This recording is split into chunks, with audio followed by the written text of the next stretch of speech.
So if you were here this morning for my lightning talk, when I made everyone play, is it line noise or is it regex? This will either be more or less unhinged than that. I will let you decide on whether or not you think it is. Actually, we may even do a vote of hands on whether or not you think it is. So, yes, this is my talk. Let me introduce y'all to y'all. Here we go. This is one of the most interesting talks that I give, and most people don't select it for conferences, but PyCascades did, so thank you, PyCascades. So, howdy, y'all. My name is Mason. I am a programmer. I'm currently a developer advocate at Temporal, working on helping people learn about how Temporal works. Prior to that, I was a site reliability engineer and security engineer before I got tired of being paged. I literally am the story of what happens when you get paged too many times over the winter holidays, and it turns out you just go start teaching people about code, because no one has ever paged me when the docs go down. I am also an author. I write blogs. I'm working on my first book right now. I'm a PyTexas community organizer. I organize the PyTexas conference, which happens every year in April. So if anybody is going to be in Austin around April 11th or the 13th and you want to come join us for the PyTexas conference, you've had so much fun here, you want to do that, feel free to join us. We'd love to have you. I'm a teacher, and my pronouns are he and him. So I come from Texas. You'll hear me use the word y'all all the time. So this is Texas. The common joke is everything is bigger in Texas. I love Texas jokes, and there's going to be nothing but those in this presentation today. For comparison, this is Oregon compared to Texas. Honestly, you're doing well. Sometimes I give this and it's a lot smaller. This is a really fun map to go play with in Europe, because whenever people in London complain about like a 30-minute drive, and I'm like, I have to drive 30 minutes to go get groceries. So I don't want to hear about it. But this is, pretty nice. I've driven across the state of Oregon before. My in-laws live here. But this is what it feels like whenever I have to drive to Dallas. It's a relatively large place. And then one time I had to drive to El Paso, and it kind of felt like this. So it's a relatively large place. I will now move on to the subject of my actual talk and stop talking about Texas jokes.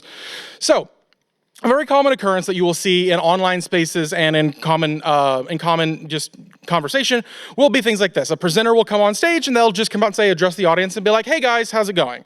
Or a content creator on a YouTube video will refer to their audience as his dudes or his guys or his pals or something like that, or all my bros.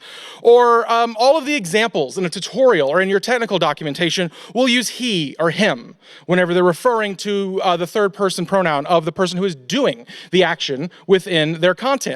And this is typical. This happens. It's not great, but it happens, and we need to adjust this, and we need to address this.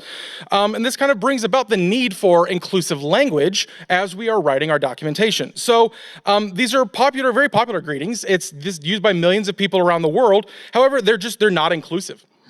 And this is very often not intentional. You will find that language has evolved over English, especially the English language, has evolved over thousands of years. And there's a lot of really interesting science behind this, all of which would be an entire presentation. I could literally sit on this slide for 45 more minutes to talk about it. But by doing this, we leave people out, and we make them, whether it's intentional or not, we make them feel excluded because they don't see themselves being represented in our documentation and in our language whenever we're talking about it. So we need to create communities, we need to create technical documentation and things of that nature where people are feeling welcome. We need to do this. And it's really not that hard. It just takes a little bit of effort and a little bit of extra work to do it. And once you start doing it, you will find that it takes 3 weeks. 3 weeks of active, conscious work on it, and you'll find yourself automatically defaulting into a new style of doing it. Using third-person pronouns, using gender-neutral pronouns and such. And there are some measurable effects for this if we don't do it, and there's a lot of research behind this as well. As someone who works on documentation, we have looked into this before. We've done the research. It causes reduced engagement in your learners who don't see themselves represented. People will often just bounce out of documentation if they don't see themselves represented in it. You may not see it that way, but it happens. We know this, we've seen it. It causes lower confidence when the terminology implies that certain groups are not capable of doing the work that happens. And it just perpetuates more and more harmful stereotypes about who actually belongs in technology. Everyone belongs in technology. Everybody can code. I use, like, an older version of this presentation used to have the Chef Gusteau from Ratatouille, everyone can cook, but it said everyone can code. And then one time I gave that presentation and a mouse ran across the stage with a lawsuit in its mouth. And I screamed and I ran away because I thought Disney was coming after me. So these are the jokes. You can laugh at them or not. It's up to you. So I wrote this presentation to address this in the funniest way possible and to talk about the one thing I know that everybody wants to talk about at Python conferences, which is grammar. So let's talk about grammar. Let's talk about the plural version of you, okay? And this is why we have you guys. So first person singular, we have I. And then the second person singular, we have you. This is very common. We have the third person, we have he, she, and then we have theirs for the gender neutral form. We have first person plural, which is we, and we have the third person plural, which is they, then, theirs. But then we have second person plural. Now, if anyone's actually ever studied like a language in school, which most high school curriculums require it, you may be familiar with this kind of like conjugation chart. But it's not like, especially I studied Spanish in high school, so I got used to writing this out and doing it all there. But that little third part over there, the second person plural, doesn't always have stuff. It does in other languages, but not so much in English. So many languages will have a plural second person. English, not so much. Like Spanish, and if I butcher this, I apologize, but if I believe correctly, Spanish has vosotros and ustedes for that. Russian has the V for that, which I believe is the formal version. German has ihr and sie. English, doesn't have those. Those are the three languages that I know this much of. I apologize if I got those wrong. I've been studying them. So English doesn't have an official version. So what has happened as the English language has evolved, especially in America, because America is such a large continent, each region has kind of created their own dialect and has adopted their own ones. And we'll get into this later, you'll see some very interesting regional variants to talk about it. So we're only going to talk about one regional variant today. And from the title of my talk, you can probably figure out which one that is. It's y'all. So, it's actually really interesting. There is an interesting history behind the word y'all, and it is relatively it's established, but it is still hotly debated amongst linguists. So, a plural version of you did exist in English in the past. In the Middle English, thou was the singular version of you, and ye was the second person plural. Second person plural. However, as the dialects changed, the plural form of this just slowly faded out of context and out of use.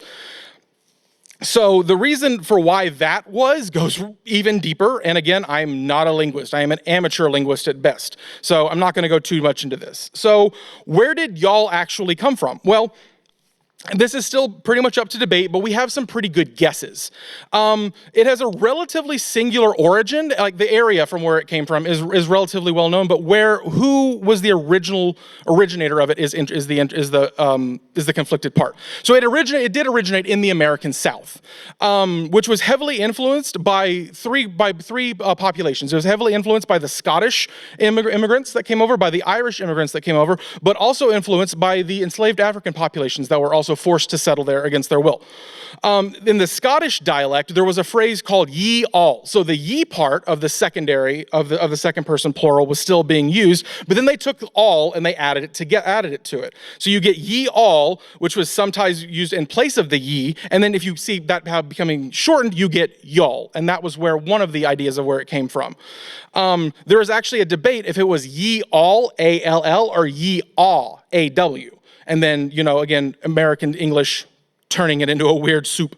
In the Irish dialect that was also done there, you all was often there as well. And then the African population also picked this up because they were learning English from the people around them, so they would pick this up and use it as well. And that's why we actually see y'all as a predominant part of the African American vernacular that came out of this time as well. So it's now actually it's a staple in very many dialects across the American South. So it's a staple in Southern American English, the African American vernacular English, but also in the South African Indian English and the Sri Lankan English vernacular as well. So, how do you use the word y'all? Well, we have y'all, the simplest version of it. We have y'all equals you all. So it could be a greeting to everyone in the audience, kind of how whenever I came on, I said, howdy y'all. That refers to y'all. and I'm trying not to get ahead of myself with this one. So it can refer to the entire group, y'all in the audience, or it can refer to a subgroup in the audience. So it could be y'all over here, and it could be y'all over here, depending on how we want to use it. If I were in a conference hall, like I said, could be different groups. But how do you, and then we can make it possessive. So how do we make it like, with that? We just basically add another apostrophe to it. And this is just gonna get more and more, I swear it's gonna get worse. Like, you're giggling now. Actually, in your head right now, take a bet with yourself. How many apostrophes do you think we're gonna have in one word? We will debate whether or not it's a word. I will openly have that debate with you. How many apostrophes do you think I'm gonna get to at the end of this presentation? Put it in your head, figure it out. Anyway, back to the possessive. So we can have like y'alls. So like these are y'all's seats over here. So we have that. That's the possessive. Okay, you have now been given the introductory version of y'all. It gets worse. So we can have a plurality of y'alls. If y'all is used to describe a subgroup of a larger group, then we need something else to refer to everyone. And this is where it gets weird, because like I said, I could refer to y'all as in the audience, but if I wanted to group you up into 3 groups, there could be y'all, y'all, and y'all. It gets weirder, so then we could have all y'all, which is all you all. It gets weird. But it's not grammatically correct, but it is funny. But it's also not unheard of, because who knows what the plural of fish is? Raise your hand. It depends. There's fish, but there's also fishes. Depends, because fish is singular. Fish is only plural if the fish are all of the same species, and then it's fishes if there are multiple fish of different species. So there is you, then there is y'all, and then there is all y'all. And I almost knocked over the thing. I hope that was a funny comparison. So, contractions. So y'all is already a contraction. For those of you that don't remember grammar or have willfully pushed this out of your mind because you never thought you'd be taking a grammar lesson at PyCon, maybe you went into programming so you'd never have to do this again. And for that, I apologize. I sincerely apologize. A contraction is a shortened version of a word that is written by removing a syllable and adding an apostrophe. So words like can't, don't, won't, it's are singular contractions. Y'all is also a contraction. You can have double contractions. They're generally frowned upon. They would probably get you some points off in an English assignment. Luckily, we're programmers and no one's giving you a grade today. So we can have suffix versions of y'all. So we can have y'all'd, you all would. So y'all'd go get lunch later. You all will, or y'all will, actually y'all would, you all would is past tense, so that wouldn't make sense. Y'all, which is really fun. You got to double hit that L. It's a glottal L, y'all. So you all will go get lunch later. Y'all will get lunch later. Y'all are, I sound so stupid up here, even to myself. Okay, wow. I hope you're loving it, because I'm having fun, but no, I'm either putting on the clown makeup or this is the most amazing thing you've ever seen. So, and I'm going to pretend it's one and you can pretend it's another. So y'all are about to go get lunch. You can tell I'm hungry. When you all get back, y'all will have gotten lunch. There's also prefix contractions, which you can use to ask questions. So do y'all. So did you all, or do you all, or did you all? So did you all go get lunch? Wow, I am hungry. There are actually actual different examples here in my notes, and none of them have anything to do with lunch, and all of those had everything to do with lunch. So obviously we can see that. So yeah, this seems like a lot, but do you think we could probably take this a little bit further? Yeah, of course we can. Why not? Are we taking it too far? No, of course not. Why would I take it too far? So, think we could do a triple contraction? Why not? Y'all have. You all would have. So, oh yeah.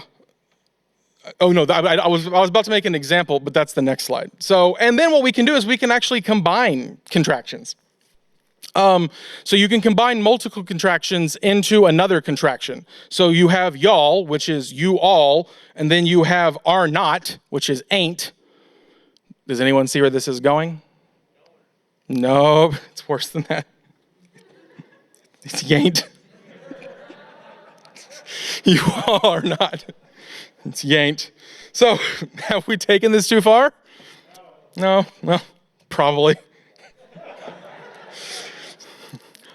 This one's gonna be hard, even for me. I believe this is y'all-ificative, which is you all would have if I would have. And even at this point, and this actually falls in perfectly with my lightning talk, I don't know if this is English or regex at this point. Yeah, but it's you all would have if I would have. Now, please don't put this in your documentation. This is not inclusive. This is just dumb. But I obviously had to do it for the fun of it. So this brings up obviously we're having a little bit of fun with this and just kind of talking about it, but why don't we use the word y'all? Why? I mean, I try to use it. If you ever email me, if you ever talk to me about PyTexts or stuff, you'll hear me talking in the hallway about it. Or if you ever email me, I will use it, and I've been very adamant about using it for a very particular reason, but why don't we use y'all more in common language? And it's because it's considered unintelligent and informal due to its association with the South and with the African American vernacular English. This is actually something that I personally have dealt with is I have a slight Southern accent. I come from the central region of Texas. The southern, I grew up in what's known as the coastal plains region of Texas, which is the Houstonish area. I have the mildest of Texas accents.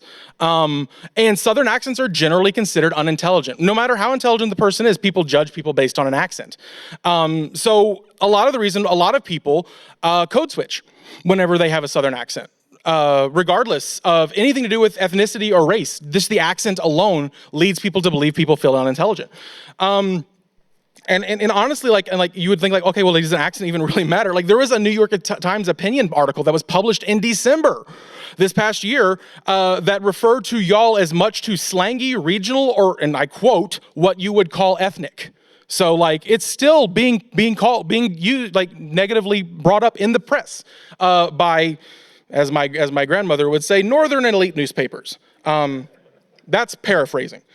So this leads to a lot of code switching amongst people who speak with this vernacular. And I personally have been trying to fight against that, and I try to use y'all in public. And it is shifting. I will say the sentiment is shifting. I see a lot more people using it, especially in the modern world, where we are now searching for more gender-neutral ways of doing things. Y'all is a perfect version of a gender-neutral second-person plural, especially when you have things like you guys and stuff, which, not gender-neutral, but y'all is perfect for this exact reason to remove it. And language evolves over time.